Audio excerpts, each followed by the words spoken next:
سمجھ آ جائے گی کہ انسان عروج پہ کیسے جاتا ہے اور انسان اپنے آپ کو تباہ کیسے کرتا ہے. یہ صرف اسی میں ہے. اور اسی لیے اللہ نے ہر روز 5 وقت آپ کو صرف یہ کہا ہے مانگنے کے لیے کہ اللہ مجھے اس راستے پہ لگا, اس راستے پہ نہیں جو تباہی کا راستہ ہے, جو عروج کا راستہ ہے. اور وہ جو عروج کا راستہ ہے وہ کس کا راستہ ہے؟ وہ سب سے اللہ کے محبوب, سب سے عظیم انسان, جو کبھی نہ اس طرح کا عظیم انسان آیا ہے اور نہ آئے گا, ہمارے نبی صلی اللہ علیہ وسلم. اب یہ سمجھنے کی بات ہے, جب اللہ ہمیں حکم دیتا ہے کہ ان کی زندگی سے سیکھو تو اللہ بے نیاز ہے. یہ صرف وہ ہماری بہتری کے لیے اللہ کہتا ہے. اگر ہم نے ایک عظیم انسان بننا ہے تو اللہ نے راستہ بتا دیا. اور اسی لیے یہ ضروری ہے کہ ہماری یوتھ کو, ہمارے بچوں کو, خاص طور پر آج کل کے زمانے میں بہت ضروری ہے اس چیز کا سمجھنا کہ ہم جب ان کے راستے پہ چلتے ہیں تو ہم اپنی عظمت کے راستے پہ جاتے ہیں. اور جب ابھی یہ ساری جو سٹرگل کی ویڈیوز دکھائی گئی ہیں کہ ہماری, اور واقعی بڑی لمبی سٹرگل ہے, 25 سال اور 22 سال پہلے اقتدار کے باہر, تو یہ میری انسپریشن کیا تھی سٹرگل کی؟ ایسے ایسے وقت تھے جب کہ 5-6 لوگ رہ گئے تھے جو ایکٹیو پارٹی میں رہ گئے تھے. ایک وقت ایسا تھا کہ پارٹی سکڑ کے 5-6 لوگوں کی رہ گئی تھی, باقی گھروں میں بیٹھ گئے تھے. اور اونچ نیچ آتی ہے, ہر تنظیم میں, انسان کی زندگی میں اونچ نیچ آتی ہے. اور وہ جو برا وقت تھا, اور جب لوگ مذاق اڑاتے تھے, مجھے کئی لوگوں نے کہا کہ جی ہمیں شرم آتی ہے, ہم جب گھر جاتے ہیں ہمارا مذاق اڑتا ہے کہ آپ تحریک انصاف میں ہیں. کئی میرے لوگ, میرے اپنے, بلکہ یہاں بھی 1-2 بیٹھے ہوں گے جن کو یاد ہوگا کہ وہ جب گھر جاتے تھے تو ان کی بیوی کیا کہتی تھی جب وہ کہتے تھے میں تحریک انصاف میں ہوں. تو یہ میری انسپریشن, سوچے نا مجھے, میں ایک انسان جس کو اللہ سب کچھ دے چکا تھا, بڑا نام تھا, کوئی کسی چیز کی کمی نہیں تھی, تو سوچے کہ مجھے یہ بار بار یہ سننا پڑتا تھا, مذاق اڑاتے تھے لوگ. کئی لوگ ویسے ہی کرکٹ کے دنوں میں میرے خلاف ہوئے تھے, کیونکہ وہ جیلسی ہوتی ہے نا, جو کامیاب انسان ہوتا ہے اسے لوگ جیلس ہوتے ہیں. تو وہ ان کو موقع مل گیا کہ اچھا جی اب تو یہ نیچے آیا تو اس کو برا بھلا کہو. دیکھیں, میں نے صرف ایک چیز میں دیکھتا تھا کہ ہمارے نبی صلی اللہ علیہ وسلم, انہوں نے بھی بڑا مشکل وقت گزارا. اللہ کے حبیب تھے, انسان جس کو سب سے زیادہ اللہ پسند کرتے تھے. تو اگر اللہ ان کو 13 سال, ان کی زندگی اگر آپ سٹڈی کریں تو کتنے مشکل وقت سے وہ گزرے تھے. کوئی ضرورت نہیں تھی ان کو, کامیاب تھے, وہ خوش تھے, کامیاب بزنس مین تھے, تاجر تھے, کوئی ان کو ضرورت نہیں تھی, سارے عزت کرتے تھے, صادق اور امین تھے, فیصلے کرانے کے لیے سارے ان کے پاس جاتے تھے. تو ایک دم جب وہ رائے حق پہ آئے تو لوگوں نے مذاق اڑایا ان کا, کیا کیا نہیں کیا ان سے, اور وہ کتنی تکلیف سے گزرے. تو میں ہمیشہ ان کی زندگی سے سیکھتا تھا, کیونکہ ہمیں قرآن میں حکم تھا. اور یہ آپ سب کے لیے, اور میں خاص طور پہ اپنے یوتھ کے لیے کہنا چاہتا ہوں. دیکھیں, یہ جو 2 راستے ہیں کہ ان کے راستے پہ لگا جن کو نعمتیں بخشیں, تو کیا وہ نعمتوں کا راستہ آسان راستہ ہے؟ اگر آسان ہوتا تو سب سے زیادہ نعمتیں تو انہوں نے نبی صلی اللہ علیہ وسلم کو بخشی تھی, تو ان کا تو بڑا مشکل راستہ تھا. کہنے کا مقصد یہ ہے کہ جو ایک قرآن کی ایک آیت ہے کہ جس کو تم اپنے لیے اچھا سمجھتے ہو وہ برا ہے, وہ کئی دفعہ تمہارے لیے برا ہے, اور جس کو تم برا سمجھتے ہو وہ اچھا ہے. مطلب یہ کہ کبھی بھی برے وقت سے ڈرنا نہیں چاہیے. جب میں پہلی دفعہ جب پرائم منسٹر بنا تو میں نے پہلی بات کی کہ یہ مشکل وقت ہے, لیکن گھبرانا نہیں ہے, کیونکہ مشکل وقت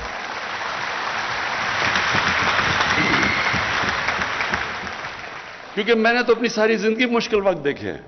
جب آپ سپورٹس کھیل رہے ہیں اور اوپر کوشش کر رہے ہیں کہ سارے ملک میں ٹاپ 11 کھلاڑیوں میں آؤ، پھر دنیا کا مقابلہ کرو، تو وہاں تو اونچ نیچ ہوتی ہے، ہار جیت ہوتی ہے. کئی دفعہ لوگ تالیاں بجا رہے ہیں، وہی آپ گراؤنڈ میں جا رہے ہیں تو سارا اسٹیڈیم تالیاں بجا رہا ہے، اور وہ آپ 0 پہ آؤٹ ہو کے واپس آ رہے ہیں تو وہی 2 منٹ میں سوئچ کر کے آپ کو گالیاں نکال رہے ہیں، مذاق اڑا رہے ہیں آپ کا. تو یہ اونچ نیچ زندگی کا حصہ، اور جو سپورٹس ہیں یہ سب سے زیادہ آپ کو تیار کرتی ہیں سٹرگل کرنے کے لیے، کیونکہ مسلسل سٹرگل ہے، یا آپ ہار رہے ہیں جیت رہے ہیں. تو اس لیے جب پاکستان کے نوجوانوں یہ کبھی یہ نہ سمجھنا کہ زندگی آسانی سے ہو جائے گی. اگر آسان زندگی ہے تو اس کا مطلب کہ آپ زندگی میں آپ کی کوئی حیثیت نہیں ہے. جو بھی انسان رائے حق پہ کھڑا ہوتا ہے اس کو مشکلوں کا سامنا کرنا پڑتا ہے. جو بھی اللہ نے پیغمبر دنیا میں بھیجے وہ ساروں نے مشکلوں کا سامنا کیا، اور وہی آپ مانگتے ہیں وہ راستہ. لوگ چاہتے ہیں آسانیاں، لیکن راستہ مانگ رہے ہیں نعمتوں کا، جس کو اللہ نے نعمتیں بخشی ہیں. تو پہلے میں صرف آپ کو یہ تیاری کرنا چاہتا ہوں کہ دیکھیں، یہ کبھی نہ سمجھیں کہ جب مشکل وقت آتا تو رونا دھونا شروع کر دیں اور مشکل وقت آیا کیوں. وہ تو اللہ کا ایک نظام ہے، اونچ نیچ. اور جب مشکل وقت آتا ہے، اگر آپ مشکل وقت کو صحیح طرح سمجھ لیں اور اینالائز کر لیں تو وہی آپ کا عروج کا راستہ بن جاتا ہے. جب ایک کھلاڑی، میں جب کرکٹ کھیلتا تھا میرے سے زیادہ ٹیلنٹڈ کھلاڑی تھے، لیکن میں ان سے آگے کیوں نکل گیا؟ کیونکہ جب میرا مشکل وقت آتا تھا، میں فیل ہوتا تھا، تو میں اس کا پورا تجزیہ کرتا تھا. رات کو سوتا نہیں تھا جب تک میں نے یہ نہ سمجھ لیا ہو اپنی ذہن میں کہ کیا میں نے غلطیاں کی. غلطیاں جب میں ٹھیک کرتا تھا تو میں پہلے سے بہتر ہو جاتا تھا. اور یہی ہے ایک ہی طریقہ اوپر جانے کا. کوئی بھی دنیا میں کسی نے آج تک بڑا کام نہیں کیا جو فیل نہیں ہوا. یہ کوئی ناممکن ہے کہ کوئی اٹھ کے ایک دم سیدھا ایک پرچی پکڑ کے اور لیڈر بن جائے. ایسے نہیں ہو سکتا. آپ کو جب تک ایک مشکل سٹرگل سے آپ نہیں گزرتے، کسی چیز میں آپ بڑا کام نہیں کر سکتے.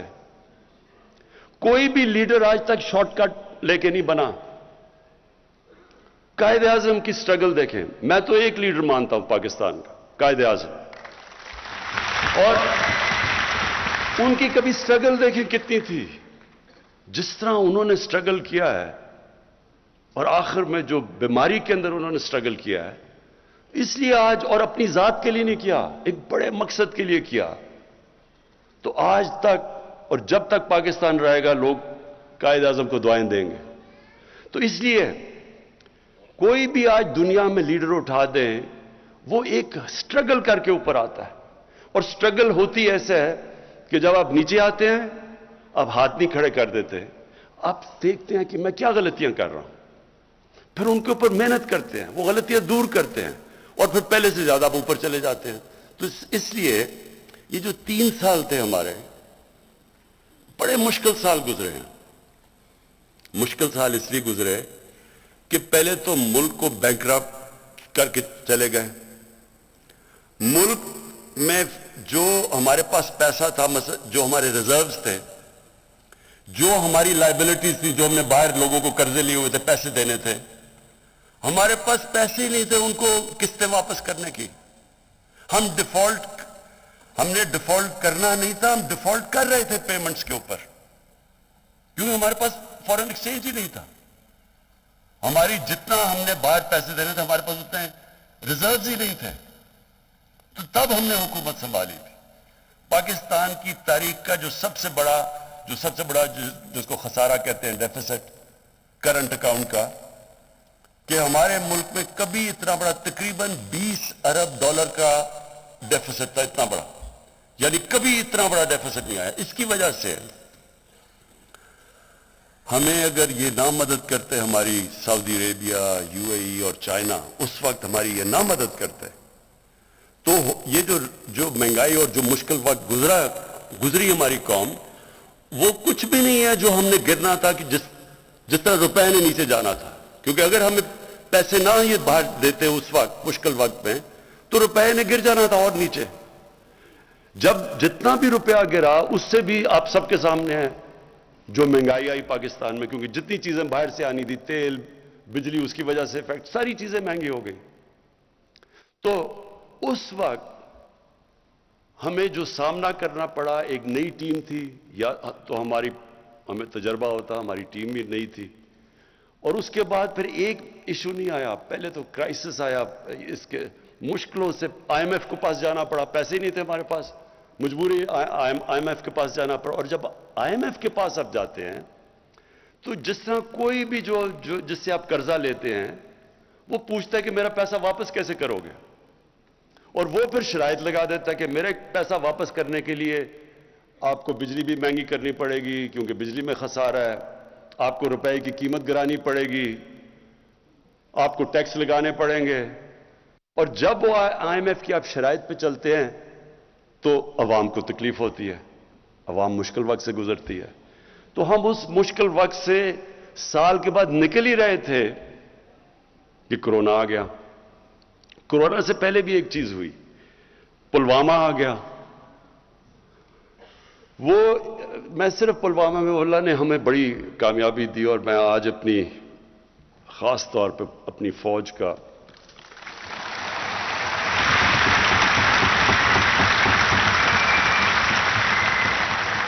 خاص طور پہ ان کا اس لیے شکریہ ان کا ادا کرتا ہوں, اللہ کا شکر کرتا ہوں کہ ہمارے پاس ایسی فوج اور ایئر فورس ہے.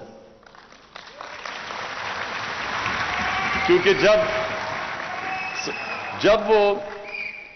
جب وہ فیصلہ کرنا تھا, اور بڑا ایک جب انہوں نے ہماری پاکستان میں آ کے رات کو وہ بمباری کی ان کے جہاز نے, تو اس وقت مجھے احساس ہوا کہ اگر ہمارے پاس اس طرح کی فوج نہ ہو جو ہمیں کانفیڈنس ہو کہ یہ ہمیں سیکیورٹی دے گی, تو کتنا ایک طاقتور, ایک بڑا ملک, 7 گنا زیادہ بڑا ملک, اس کے سامنے کیا کرے گی, ہماری عوام کیا کرے گی.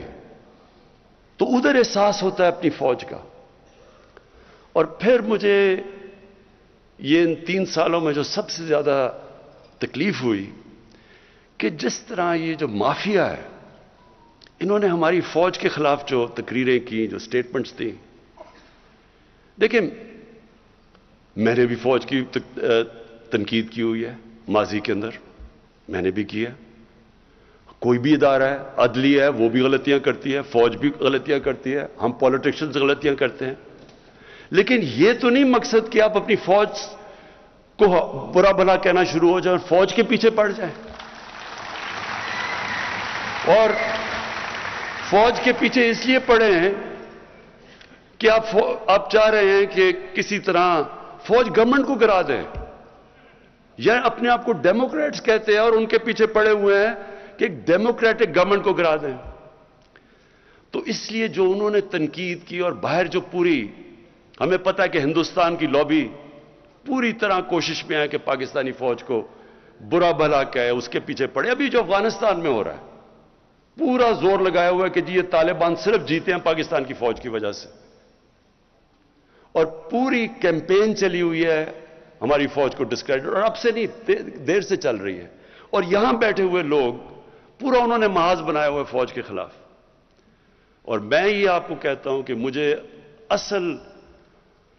میں نے ویلیو کیا اپنی فوج کو جب وہ پلوامہ ہوا, کہ ہمیں ایک کانفیڈنس تھا, اس لیے ہم دلیری سے ان کو کہہ سکتے تھے, نریندر مودی کو, کہ اگر تم نے کچھ کیا تو ہم تمہیں واپس جواب دیں گے. اگر ہماری فوج اگر نہ ہوتا یہ, تو خود سوچ لیں کہ میں نے پتہ نہیں کیا مشکل وقت گزرنا تھا. اچھا, اس کے بعد کرونا ہو گیا. اب کرونا کے اندر آپ لوگوں کو پوری طرح اندازہ نہیں ہے کہ وہ کتنا ہمارے لیے مشکل وقت تھا. ایک منٹ بس, اب آپ نے مجھے انٹرپٹ نہیں کرنا, اوکے؟ ساتھ والوں نے پکڑ کے اس کو باہر نکال دینا اگر کیا. اچھا سنیں ذرا,